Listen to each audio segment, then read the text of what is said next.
A few months ago, I was talking to one of my favorite YouTubers, Glendon Cameron. And Glendon Cameron has a very successful business focused channel. If you've heard of Erica Williams, she's kind of came under his tutelage. So he's not only helped many black people, he's helped other YouTubers and create this sort of financial sector of black YouTubers and selling and marketing in this space. But Glendon Cameron has not always been a successful guy. Just like a sinusoidal curve, things have went up and they have been down to the point that he found himself homeless. Wife left him. And I'll put his channel at the beginning of the communications, or this comments rather, so you can check him out and subscribe to his channel. There's a lot of good information. And you can do one or two things if you're homeless. I've never been homeless. I know Elite Trucking has been homeless before. I know Alan Roger Curry has been homeless before. But I know that you probably can do only two things. You can remain homeless, or you can fight back. And many black men who are under the sound of my voice today, you are one or two paychecks from being homeless. You are one or two paychecks from being laid off, or the company making a new decision, going in a different direction. Even on YouTube, it happens with the apocalypse. You're one or two paychecks from being homeless.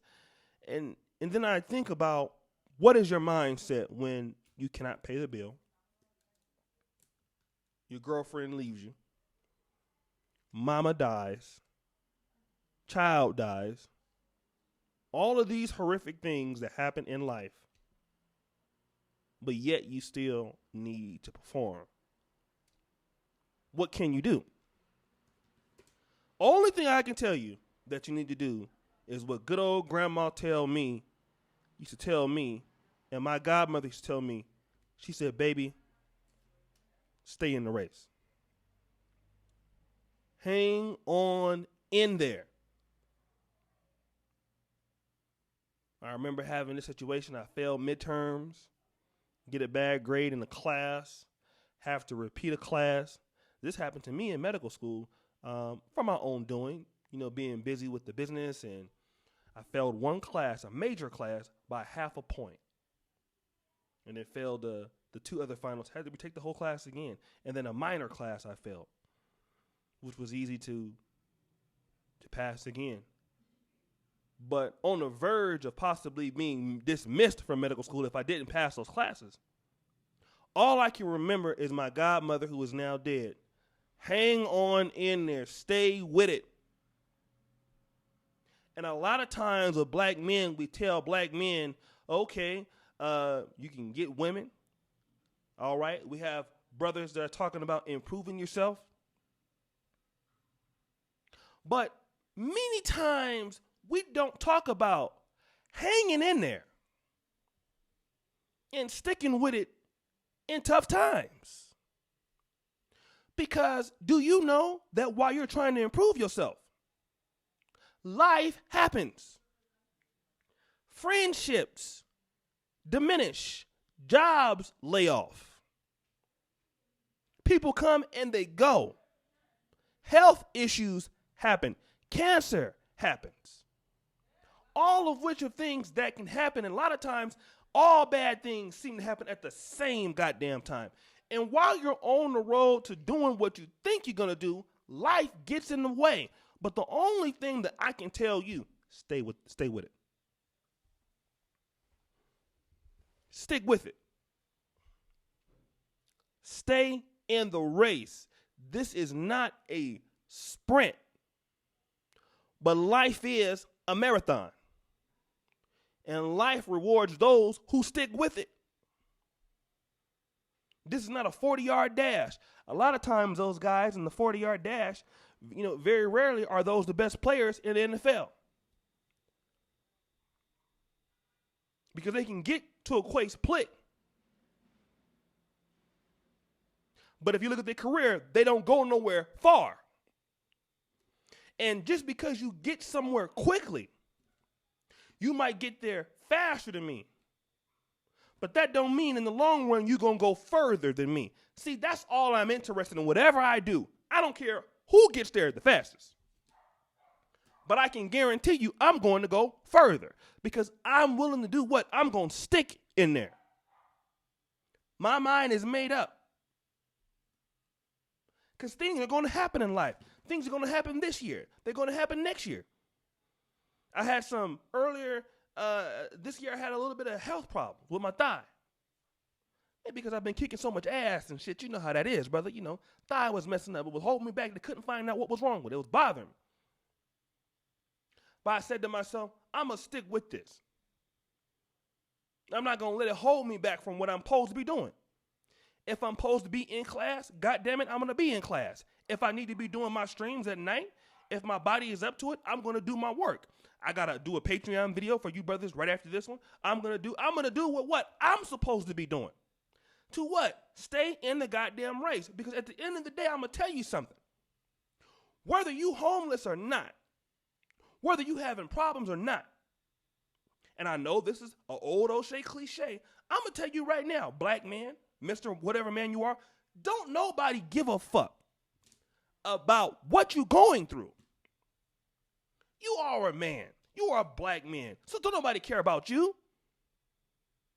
And you brothers out there, I got to be honest, you don't have no empathy for other black men. This is a problem that we need to really start talking about in this sector. You brothers got to be empathetic to each other and also understand and then sympathize with your brothers because nobody else is going to do that for you. And I'm telling you right now, no matter what you've been through, you've been molested, you have had problems, nobody cares about what you're going to do. At the end of the day, in a capitalistic driven society, all people want to know is, can you perform, my brother?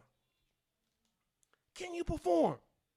We understand your mama died last night and your credit card declined yesterday. But if we give you this job, can you leave that out of the door and perform during tough times? You know what? I used to see, let me tell you this story. Any of you guys who are from the black church, there was a situation in Moses. Moses would know about something similar. Moses Jenkins, obviously. You would have situations where pastors, and back in the days in the 80s and 90s, after they would preach, the pastor would tell the congregation, do not get up until I walk to the door, me and the wife, and shake all of your hands. Now imagine this. This wife knows her husband has been sleeping with a church member.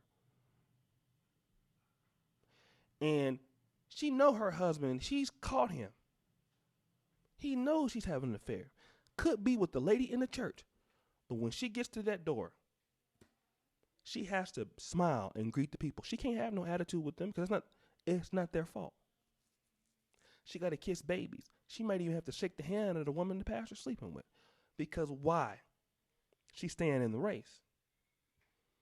Maybe with the wrong person. Maybe she's not even doing it for him. She's doing it for herself. And this is the problem I got to talk to you black men about. Stay in the race for who? For you. Things are going to be tough. But all should still be well. And they're going to be rough. You're going to lose people. You're going to lose friends. And the older that you get, and if you want to live a long age, and let me tell you about that, because some of you brothers is old right now, you're going to lose everybody by the time you get 70. Mama gone, daddy gone, friends gone. And I'm 37. I'm already traveling by myself. I'm already lonely a lot of times at 37. And the better you do in life, you're going to be lonely, my nigga. I'm telling you. And so if you don't start having that mindset of staying in the race, you might go quickly somewhere, but you're not going to go far.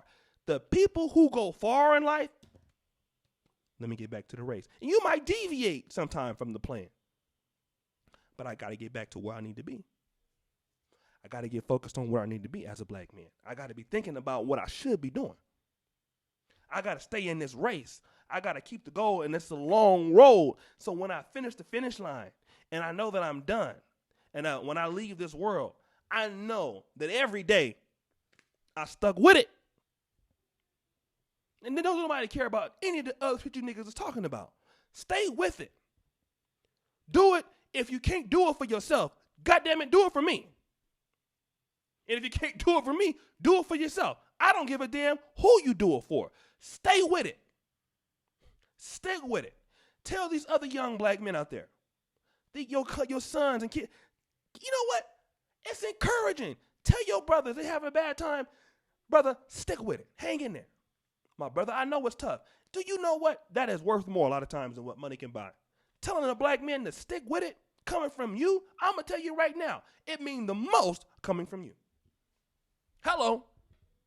I'm really preaching Calypso Oregon. That's what I'm trying to tell you. You know how sometimes a brother could tell me to stick with it. You just give me a good word in a bad day. Man, I'm fired up. If I hear from a brother, man, brother, you got this. Don't even worry about that. Man, don't worry about her. Don't worry about that. Stick with it, brother. Man, I'm fired up.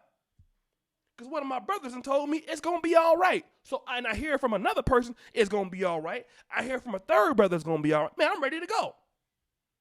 I'm ready to deliver. And this is what I'm telling you, black men. You stick with it. Under any circumstance, stick with it. And get around some brothers that's going to console you and tell you, stick with it. And you can see any problem through. Some of you might believe in God, some of you don't. But I'll tell you one thing. You can believe in God, you cannot believe in God, it is your business. But God damn it, you better believe in yourself. Because for me personally, I believe in God. You don't have to believe in him, that's your business, I don't care. But I believe that God put me here to do some great shit.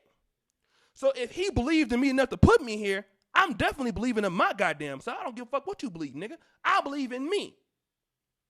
So believe in yourself and go far instead of trying to go quick. I'm tired of y'all. I gotta go. Peace out, my brothers. And as you know, the buffoonery remains at all-time high. I'm about to do this Patreon video. I love you, brothers. Can't stand some of you, but I love you. I met some of you brothers here in Uganda. Some of you African-American brothers. If you are here in Kampala, Uganda, you would love to meet with me. I typically don't have time for you Negroes because y'all crazy, but I got time for y'all. You know I'm just joking. I love to see our brothers out there. I'm the same person in person that you're going to get on this goddamn video. I don't change for shit. I'm too old now. I'm going to tell it to you like it is. Not like it was. God damn it, but like it is. I got my mic working, and I feel like talking a lot of shit. That's how it's going to be. So I will be here. I will come back, leave and come back, and I'll be here for another 90 days. As you guys know, I'm going to take some time off to study for my boards, and it's hot as hell in this place. They don't believe in air conditioning in this motherfucker. It is just, and the mosquitoes is out, nigga. So anyways, stick with it, brother. Peace.